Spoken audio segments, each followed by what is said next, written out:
Welcome to the Get Smart with Money podcast. I'm your host, Dayna Hernandez, financial planner and author of Get Smart with Money, Break Free from the Struggle, Build Wealth on Your Terms, and Rewrite Your Money Story.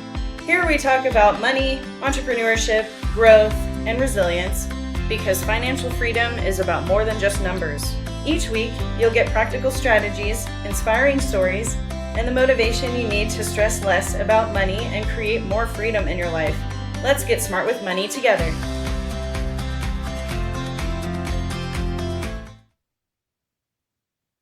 Thank you for coming to another episode of Get Smart with Money podcast. Today we have a very special guest. His name is Kira Shishkin. He is a 4-time founder with experience ranging from leading a 9-figure business at Intuit to building one of the largest crypto mining operations in Eastern Europe. And he brings a compelling blend of practical entrepreneurship and visionary thinking that really stands out. So thank you for being here today, Kira. Dayna, thank you for having. It's a pleasure to be welcomed on your show. Yes, so I'm excited to kind of pick your brain a little bit. So what gave you this entrepreneurial spirit? Yeah. Well, so it's a big question. I am not intimidated by it. I will do my best to share. I mean, I sort of began my journey in Ukraine. That's where I'm born and raised, and kind of moved through Israel. Spent almost a decade there before coming to the US, also about a decade ago, and building up my life here across the East Coast, Midwest, and West Coast. And sort of around my journey, I've definitely, seen, I should even describe this, a lot of information conflict, right? A lot of misinformation, a lot of kind of misleading propaganda, almost like information. And that over time, sort of compounding exposure to that has definitely awakened in me the desire to build what we're building now. And it wasn't even an entrepreneurial drive. It was just like a genuine desire to solve a problem. And so now with what we're doing with Inform.now is very much restoring the power of facts back to the American people, restoring the dignity of being informed back to the American people, which are both, which are all things that have been robbed of them over the last decade or two. And, that gives me the animating force behind my business now. But you mentioned that I've had a couple of other experiences, which also all came from this deep, genuine desire that didn't come from a desire to be an entrepreneur, but a desire to offer a solution to a problem, right? So work I'd done into it was very much in the same vein as, helping people be smarter with money. It wasn't some sort of I want to be a CEO, I want to be a founder. It was more, I want to solve a problem. And I think that's the root of, my animating force in my life. And I think a lot of other entrepreneurs as well, who I'm in touch with. Yeah, definitely. Usually entrepreneurs have an issue that they've worked through and they realize, they need to help other people with it too. Yeah. Yeah. So I like that. And so you mentioned Informed Now. I went on your Informed Now website and it kind of just brings up like this AI thing and it's talking to you and it's almost like a pre-conversation looking type thing that happens. And it's like, is this free? And it says, it's free for a trial and stuff. And then you can get a text message to your phone. So what kind of information is all in the text message? Like, do you pick certain things you want to know about? Is that kind of how it's set up? Yeah, I'm excited to share more with you. So yeah, you've been to our website, which is essentially www.inform.now, kind of a unique domain. And Inform.now is essentially just the landing page to welcome people to this idea that you can get your news by text, and that this news that you get isn't verbose, isn't biased, isn't sensationalized, which is hard to get these days, right? And so our website does, somewhat of a job at trying to capture the power of that, but it's really just a trailer to what Inform.now does. The way we think of ourselves is as a news concierge, right? That lives on your phone. It is empowered by AI, but it's also very much empowered by humans, and it isn't completely one or the other. Combines the combined powers of both. And the way the news concierge works is we essentially scan and scrape and read all of the news kind of every 24 hours, like on a 24/7 basis. As we look across this, what we call like the information landscape, we identify the most world-changing phenomenon, right? The things that have been really changing people's freedom, livelihood, choice, safety, things that are really like world-changing for large groups of people. And we prioritize that which we call, significance, called significant news, and we curate them in a very concise way in a text message that has already no bias, no clickbait, no sensationalism of any sort, no advertisement, and none of the noise that we've come to associate with news in our country. And so that text comes to you every morning of every weekday, and it takes about 30 to 60 seconds to read.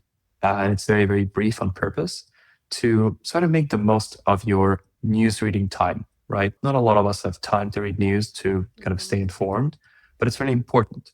So we're trying to make the most, trying to have the most efficient way to get information to folks without demanding that they read more, click more, learn more, sign up for something, look at an advertisement, run around a pop-up. None of that stuff. We want to give people the value of being informed without the costs that it takes in today's kind of media landscape, which means you're getting solicited, you're getting overwhelmed, and you're also getting influenced along the way through the writing. We get rid of all of that to just get you informed and step back. That's great. I like that. Yeah, it's really hard to find true news. And like you said, like the tone of what you're writing will persuade you in whatever way. It's difficult to navigate through all the news these days. That's for sure. I'm finding that an issue. Yeah. So that whole idea is just really interesting. So the misinformation must have really bothered you Yeah, in order for you to actually go through with this company, because it's really unique, but also like super helpful.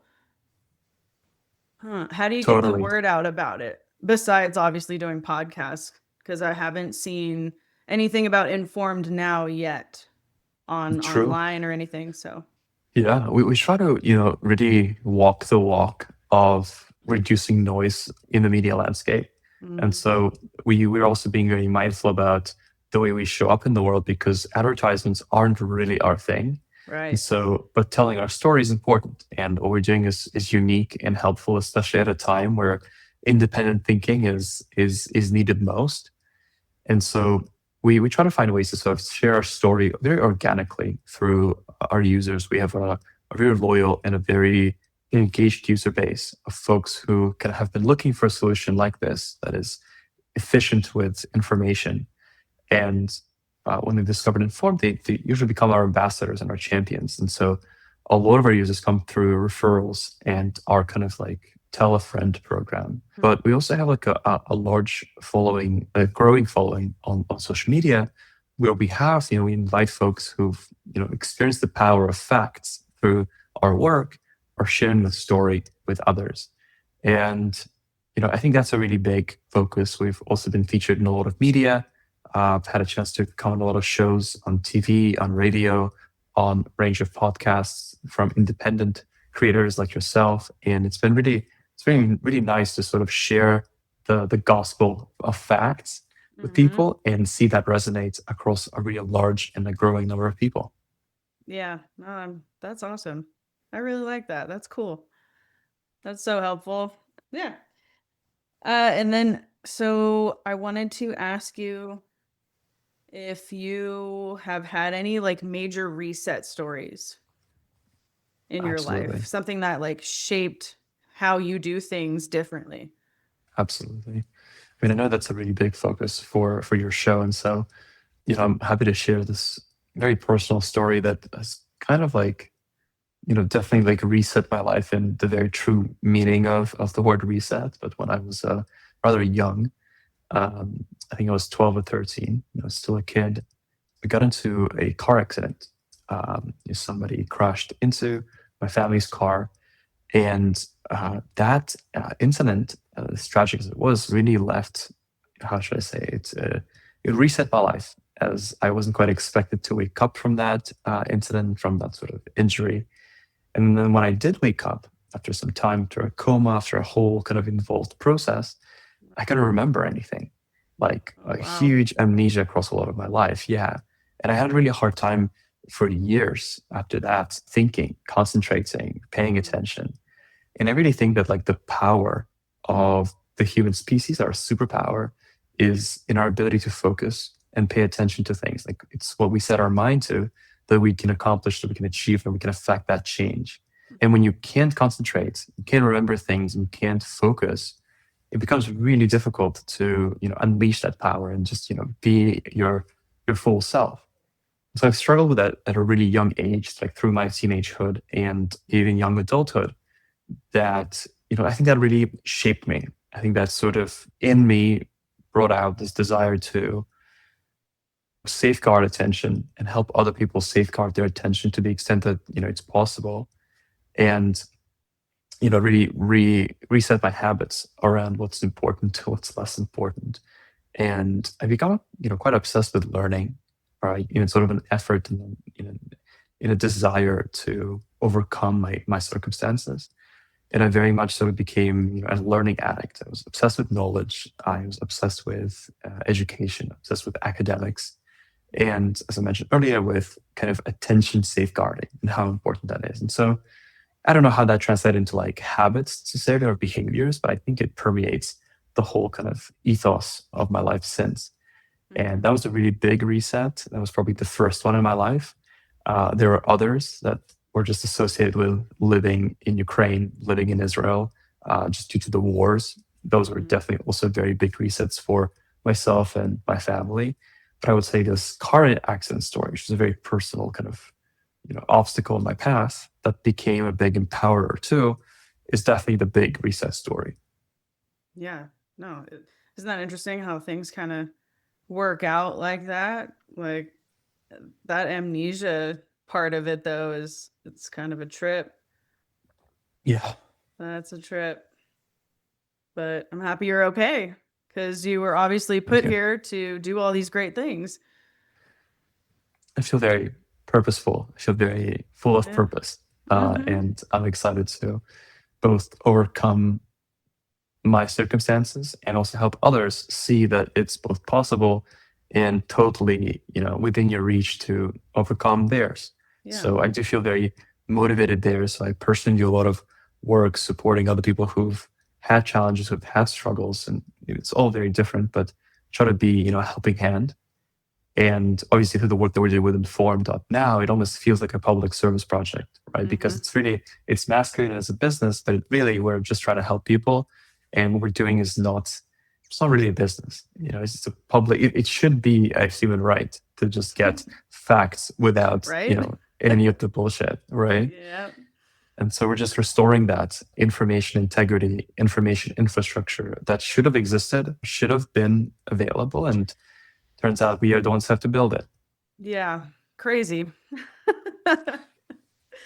But that's awesome. And I also saw that you had a World Public Speaking Award in 2018. Yeah. That's really cool. Because It I was, would like to be a yeah. speaker myself, but like, how do you even get to that point? I actually got second place. So I think of myself as a champion, but I always know that I'm not number one, at least not in 2018. But it didn't matter. It was a really incredible experience. It was the world kind of public speaking championship taking place in Mexico City. And it's a rotating place. It's not always in Mexico City. It's a very large international community of folks who are kind of like Toastmasters, are interested in storytelling. And what the public speaking was judged on, which was well beyond just a form of speech, was actually on sort of an improvisation value. It was actually interesting that final kind of round, I think there were 7 of us left, kind of in the roster. We were each given a small piece of paper that had like just a paragraph on it. We were given a piece of paper 10 minutes before like stage time. It was specifically timed. And based on that prompt that's in that piece of paper, we had to, deliver a speech that I think was something like 5 minutes long, which is a really long time. Ooh, yeah, that is long. Yeah. And I just have a really fond memory from that experience. That was really an exciting and fun. It's kind of like when people do Spartan races or the Tough Mudder races. Like they're yes athletic, but they're also like super. They're a real kind of thrill for folks. So for me, that was my enjoyment and thrill. That I really love that. Yeah. Storytelling, just generally, I love storytelling. Yeah. It's very helpful actually, because there's always somebody in the audience that actually really needs to hear that. Whatever Mhm. you have to say, it's awesome. So I've actually done something sort of like that. It's called Tag Talks. It's like Toastmasters, Oh, but I guess it's probably smaller, less known, but it's the same sort of idea. Everyone in the audience is up there. We're all going to be speaking at one point or another. So everyone is kind of like an amateur speaker, but we're all practicing in front of each other and we all have our own like things that we do or things that we want to talk about. But I got up there for 3 minutes and my speech just completely changed. It was so crazy. Nothing I really planned to say came out, which um, happens. I know how that is. Yeah. Yeah. And so we talked about your reset stories. I love that question. It's a really good question. And so you said, so you grew up in Ukraine and Israel. How how was your belief about money back in those days? Like, how did your parents go about it? What did you see? Yeah. I mean, such a packed question, right? I think in my family, we grew up initially as when I was pretty young. Our family didn't have too much, but they sort of became more established middle class, fortunately, and through a lot of hard work as I was growing up. And so I get to see sort of the journey of a perspective around money that is very like scarce, that is very much around like, hey, everything's expensive, we don't have a lot. And I've had a chance to witness that change into what actually like we can have nice things, and that was really special. I think just seeing my family navigate that transition. I think in me, I still to a great degree, just personal confession, I still have a bit of a kind of poor man's mentality, or like everything feels like I'm very cautious with money, Mm-hmm. even though sometimes a purchase or an investment makes sense and it's the right thing to do for your well-being, for your livelihood, for whatever is in question. Sometimes you shouldn't hesitate to spend on certain things. Mm-hmm. And I still feel like I have that sort of shadow that is really my parents' shadow, right, of poverty. Because my grandparents, from both sides, from both my father's and my mother's side, came from very humble means of the Soviet Union, where everybody was poor, everybody was impoverished. And I think it's really my grandparents' shadow that Mm-hmm. still shadows and eclipses my parents. And even now, through 3 generation, eclipses me a little bit, although I'm trying to crawl out of that shadow as much as possible. And Yeah. yeah, it's such a consequential kind of conditioning that it can really last generations. It really matters what you teach children, what you teach yourself, how you embody your relationship with money. Some things you just shouldn't save money on: your health, your safety. Like these are some things you just don't want to be don't want to be cheap with. And then there are things that obviously, like, yeah, it would be smart to be more prudent around your, I don't know, toy spend, candy spend, whatever makes sense in the context of your life. I think it's really important to write a list out of your wants and needs just so you Hmm. can literally see it in black and white and then you can navigate from that list. It's really important. Totally. But it is crazy how you said it just kind of is like a shadow that's always there and you're always trying to fix it and get out of like get more into the light from it because it's always Hmm. there. It's really like a mind shift that needs to happen and it's always like it just pulls you back all the time. It's really crazy because I didn't really know too much about money when I was little, so I don't even have too much to go off of. Like, I don't remember much, but when I started working, I didn't get the concept of money. So not really knowing about Mm, money when I was little, I didn't understand the concept of like how much $10,000 was when I started working. So mhm, it was hard to not go into debt for me. And that's kind of why I want to help people now, because I'm still not the best with numbers. I still like, not like dyslexic, but it's almost like I am. mhm, It's very close because it doesn't compute sometimes. It's really frustrating. Not sure where that comes from. That's probably just me, but yeah, I didn't really have too much of like a negative or positive upbringing around money. It just, mhm. yeah, it's odd. And It's such a hard thing because we don't think of that as a core piece of like young childhood education. We don't think of this as a kind of an important piece of a person's development, but it is, and it definitely has become that over the last few generations. It's like something that must be like health education, right? Or yes. like sex ed, like what we Hmm. teach in schools. Like it used to be something that was unspoken, mention it. Now I feel like we're doing ourselves a disservice. We're doing our children a disservice if we don't mention money. We don't mention what that means, what it sort of represents in the process of pretty early education. I'm talking like middle school, high school for sure. Like you Hmm. shouldn't have to get to college and not understand how money works, Right. or finish high school and go into whatever path you're going to go, whether that's college or not, without a firm understanding of, okay, I understand at least the basics of money. So I'm fully in alignment with you. Yeah. And it's sad they don't teach that. They don't take the time to teach that at all here. I think maybe there's a few states. There's maybe like 7 states where they do the financial education, but other than that, you're not getting it at all. I only learned how to write a check in school. That was Mm. it. So that's terrible. Learning how to spend money instead of how to like save your money and budget. So that was not very helpful. I'm definitely planning on homeschooling my kids. That's what I'm planning on. And so I asked you if you were going to have a book. I would be really interested to read that someday. I hope you do come out with a book. Well, I really appreciate it. I'd love to write some part of my story and share it with the world. To If I can be helpful through that, I would love to. Yeah. You have experiences. Yeah. You came from Yeah. a whole nother country on top of it. So maybe it could be like a bio book along Yeah. with, you know, Yeah. your accomplishments, because not everybody has all these accomplishments like you do. So it really says something.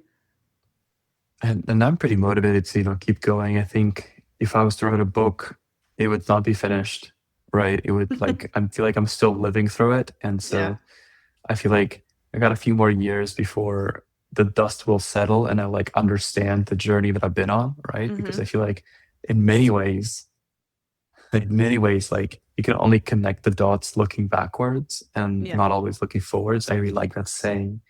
And I think to write a book, you kind of need to have the dots connected at least a little bit. And so I probably need a little bit more path to see how it all fits together because I'm still in the I'm still in the action of it. Oh, one more. What's your favorite thing that you have going on right now in your life? Oh wow. This whole year in 2025 has been a year of travel. I really live like nomadic, moving around the world. And so that's been really special. Like Hmm. the ability to travel a lot more. I haven't traveled much in the last couple of years.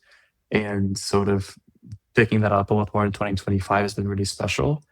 I think the best example of that is I'm about to discover Tokyo for the first time. I have never been to Tokyo before, and it's been a culture and a people and just a place that I've been yearning to see for a long time. And I finally will have that opportunity in a week from now. Nice. So I'm very, very excited. Yeah, That's going to be fun. How long are you going to be there? just a couple of weeks, but like 2 weeks is a good amount of time. Oh, yeah. Yeah, that's awesome. I'm excited for you. Thank you. Yeah. thank you so much for being on the show. I enjoyed that. And I want you to hang on for a second, but I hope somebody out there, at least one person, like I said, because when you're speaking to people, at least one person needs to hear a message. So I hope at least one person heard a good message from this podcast, as always. And thank you again for being here today, Kira. Thank you, Dayna. It's a pleasure to be welcomed on your show. And just thank you very much for having me. You're welcome. And good luck with other endeavors. Sounds good. Please like, review, share, and subscribe to this podcast, and follow us on Instagram at GetSmartWMoneyPodcast, as well as checking out our website at GetSmartWithMoneyPodcast.com.